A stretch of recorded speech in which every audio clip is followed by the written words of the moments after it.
Hello, everyone. Casey Kendall, Prosperity North Advisors. Thank you for joining us on another exciting episode of Casey's Corner.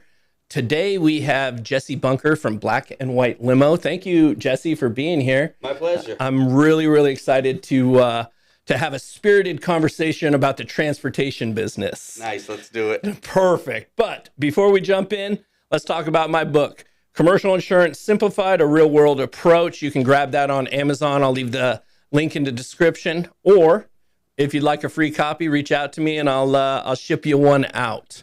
So, Jesse, thank you for being here again. Thanks for having me. Yeah, let's jump right in. Tell us a little bit about yourself and Black and White Limo. So Black and White Limo was founded in 2012 in Scottsdale.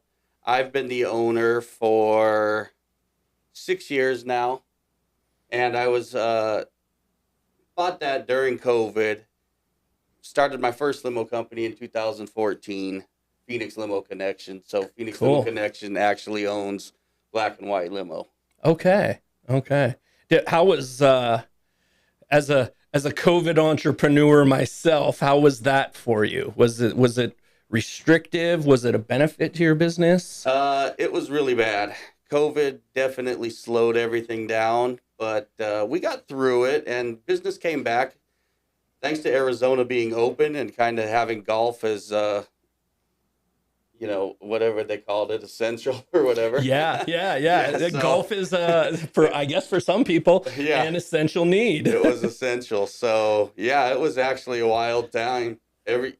All the airport travel was pretty much non-existent, but people wanted to go out and do things still. Sure. So, yeah, you took over Black and White in 2020. Yeah. But you've been in the business since 2014, so a dozen years. I've been in the business since 2005. Oh, wow. Yeah, that's when I started driving. Then I started a company in 2007, went back to working for the other company, went back to school. Then after my son was born in 2013 is when I was like, I need to make some more money, and I'm tired of having someone tell me what to do. So I went out and I started Phoenix Limo Connection. That's awesome. You're sitting here because I don't want to work for the man either. Yeah, it's terrible. So tell me what services Black and White Limo provides. So we do limousines, we do Sprinter vans, we pretty much do everything. If you need a ride to the airport, if you want to go on like the wine tour we just did, if you need us to pick up your kid from school, if you need us to take you to surgery, we will do pretty much anything. Wow. Yeah. Wow. Tell us about that wine tour. The wine tour was epic. Southern Arizona and the wineries. It's so beautiful, first of all. It's a little bit cooler. Really nice wineries down there. It's just a good experience, but there's the downside that it's 2.5 hours one way. Yeah. And drinking and driving. You definitely want to have a driver. Or there's actually a winery down there that has like little casitas on site. Oh, that you can stay? Yeah. You can stay. So I think that's probably the way to do it. I don't know if there's any Airbnbs in Sonoyta. My wife's been after me for Napa, so maybe I steer her that direction, right? Away from traveling to Northern California and say, hey, let's take a 2-hour excursion. Yeah. How many people fit in a Sprinter van? 14. 14. Yeah. So tell us about like your fleet itself. So we run full-size SUVs, 7-passenger SUVs. Those are the most popular. Most of our work is airport work. That's kind of the big need. And then we have the 14-passenger Sprinter. We have the 12-passenger stretch limousine. Then we have the sedans. Oh, okay. Yeah. Okay. And those all come with a driver. Yeah, absolutely. I'm not going to be like, all right, Jesse, give me the keys to the Sprinter. No. What sets you apart from other transportation companies? Well, I mean, so reliability, familiarity. A lot of people like that we have female chauffeurs. They get to know them. We have a lot of female clients that if you're getting in a car at 4 a.m. in front of your house when it's dark, you don't want some random guy in a Toyota showing up. Sure. Or worse, not showing up when you got a $2,600 plane ticket to wherever you're going. Yeah. Yeah. And they want to know someone's coming, and we consistently, deliver on that. That's awesome. What does exceptional customer service in this industry look like? Well, first of all, you got to be on time. Second of all, you have to be, the passengers want to be able to get a hold of you. If their flight changes, they want to know that you're tracking their flights. They want to know that someone's going to be there when they land at midnight.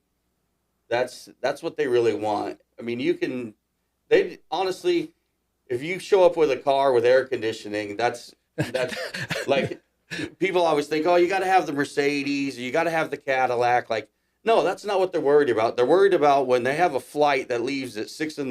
that you're going to be at their house at 3:30 to pick them up. Yeah. And then it's going to be air conditioned because it's still 90 degrees at 4 a.m. in Phoenix. This time of year, air conditioning is important. Yeah, absolutely. That's awesome. Tracking a flight, I think that's above and beyond. Well, our dispatch system is tied in right with the airlines, and we track them on our phones too. So every morning when I get up, I program in every flight on my phone, so I have it, and so I know which driver's doing which trip. But our dispatch system is tracking it for us automatically. That's amazing. Like when we put in a reservation, you give me a flight number. If it's not a good flight number, it'll say not verified. So then I would call you back, say, hey, Casey, you need to recheck that. And then when I put it in, it'll give you the gate, the time, and everything. Oh, wow. Yeah. Wow. That I didn't know that existed. Yeah, it's a thing. Yeah, thank you for sharing that. Now, a dispatch system, does that mean you could literally be like, hey, Jane, go and pick someone up? This is a reservation system that does all our billing for us, and our drivers all have an electronic app that we have your phone number, we have your flight info, it'll give us navigation, so you can communicate back and forth and have the map. So if I need to switch something and say, hey, this flight's coming in late, you're not going to make it, all I have to do is reassign it. It pops right up on their app. They don't have to check emails. They don't. Very cool. Yeah. What are some of the biggest challenges you've faced while growing your business? That's a tough one. Growing the business, first of all, good chauffeurs. People. Yeah. Good chauffeurs are hard to come by. And the second you tell someone that they have to get up at 1 a.m. to be in Scottsdale by 3, they're like, I've got to do what?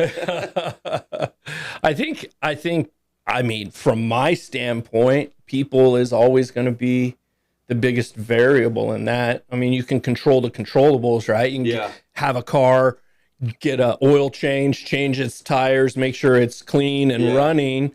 But that people aspect is really where it comes into it. But it sounds like you've got a pretty good system figured out. We've got a good system, and we have a good crew.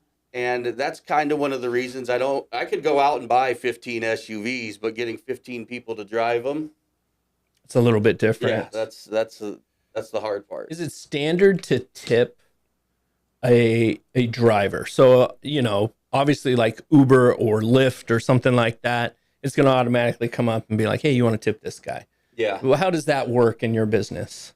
So most clients just prefer that you put it on the credit card because most people don't carry cash anymore. Sure. But yeah, tip it. Everybody tips the drivers. Yeah. It's pretty standard. Yeah. I still don't really like tipping my Starbucks person though. I'm torn, but I think $1 for a $5 coffee. I agree. Yeah. I agree. $1 is where it goes. It's like $1 an item. That's usually my rule in a bar too. Yeah. $1 a drink. Yes. Maybe I'm cheap. I'm probably get ate up in the comments for that. Who are you typically serving? I mean, we talked about the airport, but is there a particular clientele that you're working with? Business travelers and a lot of people that have homes somewhere else that travel back and forth. If you're going to be gone for a month, you obviously don't want to park at the airport for a month. Sure. It's cheaper just to take us, and when you come back, we'll pick you up, we'll take you home. Your car's in the garage waiting for you. Tell me a crazy story, like a memorable experience. Could be positive, could be negative. I'm sure you have a ton of them. We've got crazy stories. There's been some crazy stuff that happens in the limo. Might not be kid appropriate. Maybe we have to do that off air. Yeah, that might be Casey's Corner after Yeah. dark. Yeah. Yes. Okay. We'll come back to that one because Okay. I want to hear a crazy story. We talked about ensuring consistency and professionalism. What should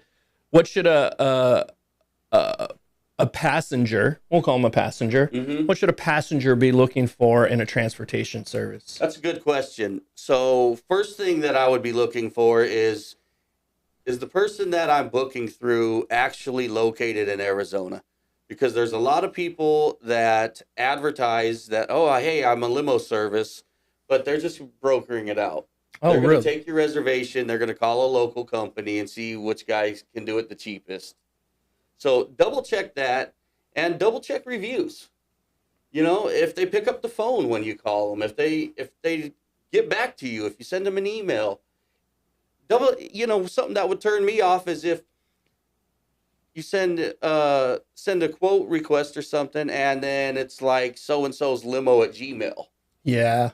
Like, I want to see the company name and the email address. I want to look at your website. I want to check your reviews. Yeah, that makes a lot of sense. Yeah. I mean, I check reviews on everything. Yeah. Whether I'm going to a business or buying something, I'm always looking at those reviews. Yeah, anybody can show up in a black Suburban. There's millions of them driving around, right? Sure. It's how reliable are they going to be? Reliability and consistency. Yeah. Absolutely. That's awesome. Let's take a quick break. We're going to hear from our sponsor, Prosperity North Advisors. Commercial insurance can be complicated, and most business owners don't realize they're exposed until something goes wrong. At Prosperity North Advisors, we work with all types of businesses: startups, established companies, sole proprietors, and teams from 5 to 100 employees.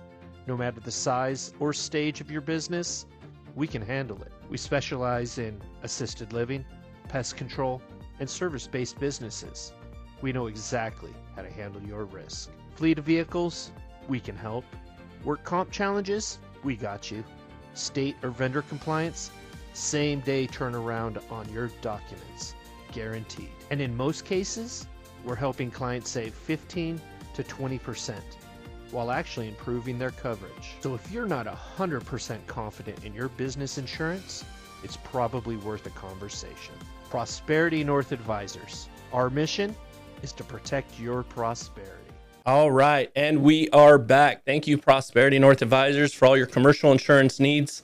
Go ahead and reach out to us. So we are here with Jesse Bunker, Black and White Limo. Again, Jesse, thank you for being here. Let's kind of shift gears into that entrepreneurial spirit. You've had quite the adventure. You started a company in 2007, went back to school, then 2014, and then this one in 2020. Sure. What are some lessons that you've learned running the business and in the leadership sense? That's a good question. So there's been a lot of learning curve. You got to go out and make it happen because you're not going to get a paycheck if you don't. So, and be frugal with your money. If you make a little bit, don't go out and spend it because next month might not be so busy. Ooh, we should say that out loud for Mrs. Kendall. Mrs. Kendall? What advice would you give someone who's looking to start a business? Research it. How so? Go talk to someone who's in the business. Go work for someone who's in that business. See if you like it first. Yeah. Don't just jump in and say, hey, I'm going to go buy a Cadillac and become a limo driver. And then you find out that, whoa, insurance is $13,000 a year. Yeah. For one car. I've seen that. Yes. I've seen that. I've done some black car quotes for people who, for all intents and purposes, it's just service to the airport. Yeah. And they come back and they're like, 15 grand a year? It's Yeah. like, yeah. And there's a lot of contributing factors that go into that, but that's a huge exposure. I mean, you've got the liability of somebody else sitting in your car, plus the outside liability and somebody else running into it or you running into it. Sure. Yeah. So there's a lot that goes into that. What habits have contributed to your success? Working hard, answering the phones. You got to be consistent. You got to be on top of the emails. You got to be on top of getting back to people.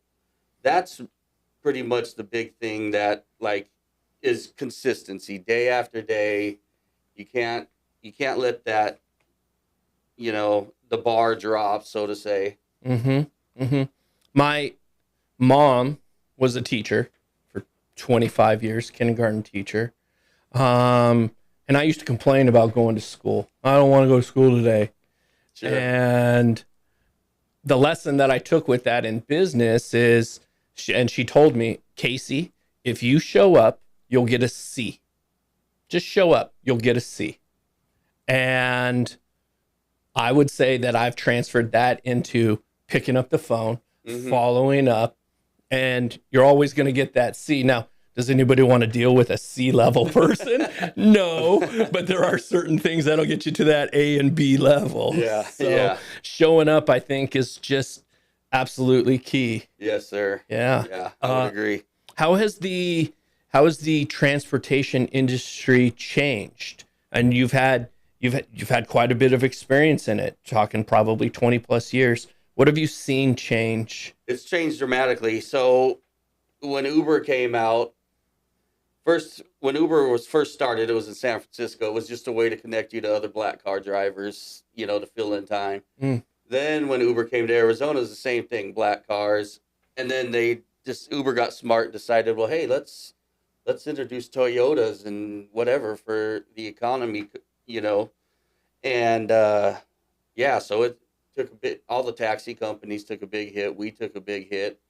And then when they let them into the airport, but in a way, Uber also has helped us because a lot of people who would never even think about taking a car, I would just get a ride from mom or whoever.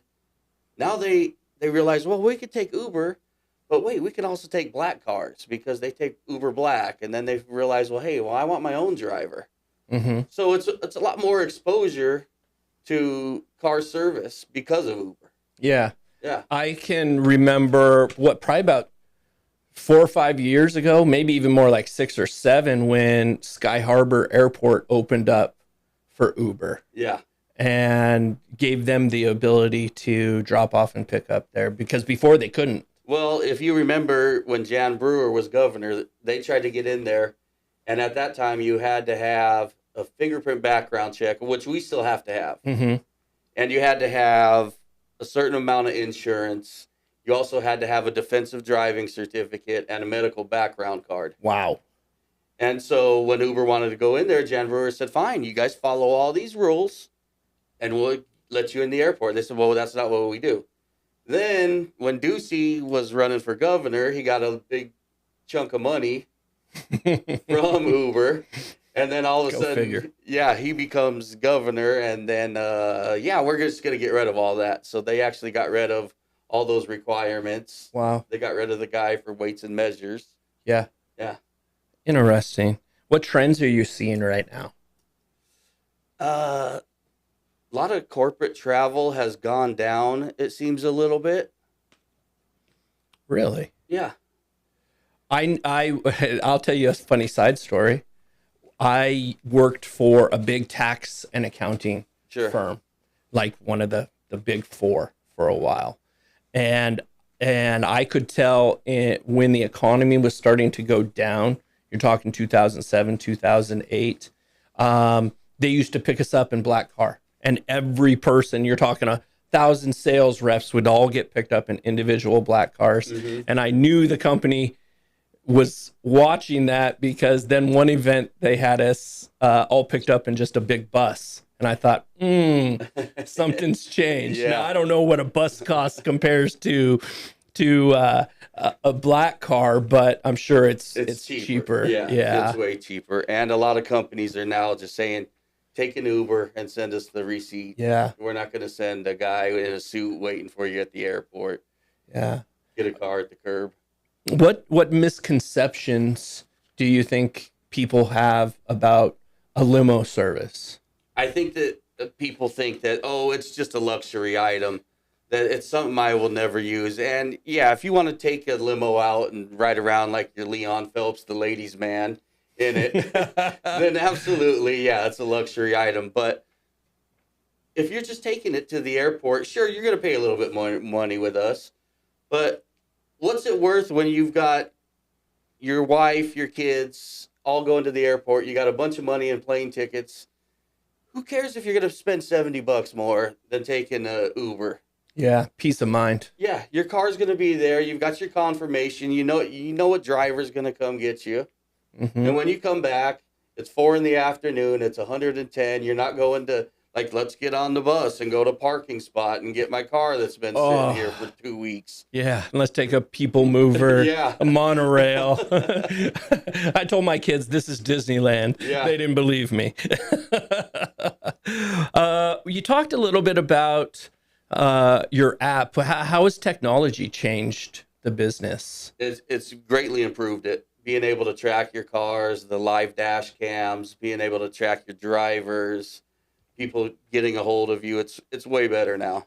Yeah. Yeah. And are you tracking things like speed and safety and braking? Oh yeah, and yeah. all We've those? got live dash cams that tells us speed. We can watch the passengers and the drivers, the braking. Yeah, we've got all that. So, we'll shift gears a little bit. I'm from California. Sorry. You're from California. Yes, I am. And we grew up probably about 100 miles away from each other. Yes. But what do you enjoy about Arizona? I love the people. I love the culture.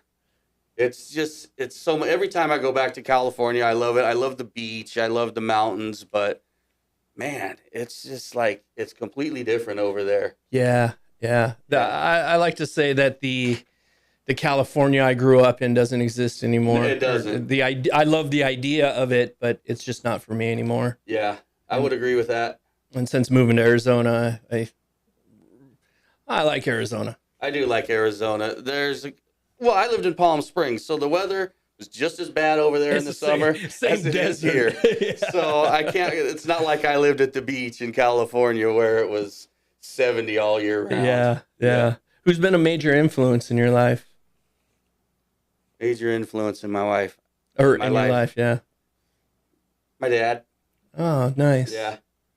That's nice. Yeah, he was a businessman too. So, I grew up watching him and he worked for himself. And so I never saw my dad get up and go to work and clock out at 5 p.m.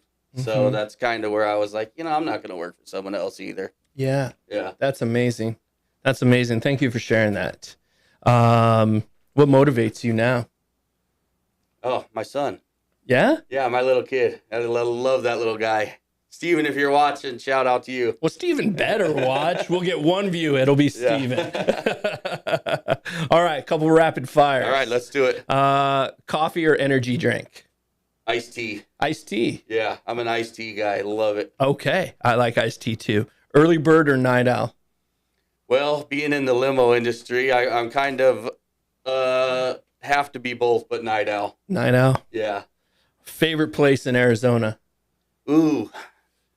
Now you're putting me on the spot because there's so many I like, but favorite place in Arizona is Canyon Lake. I was going to guess if it was Canyon Lake. Canyon Lake is my favorite place. Okay, I accept that. That's awesome. That's awesome.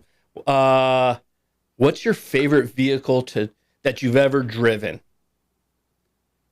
Favorite vehicle that you currently own or drove at some point, or someone flipped you the keys and they were like, Jesse, just don't break it. Well, so when I lived in Palm Springs, when I first got out of high school, I was a valet parking attendant.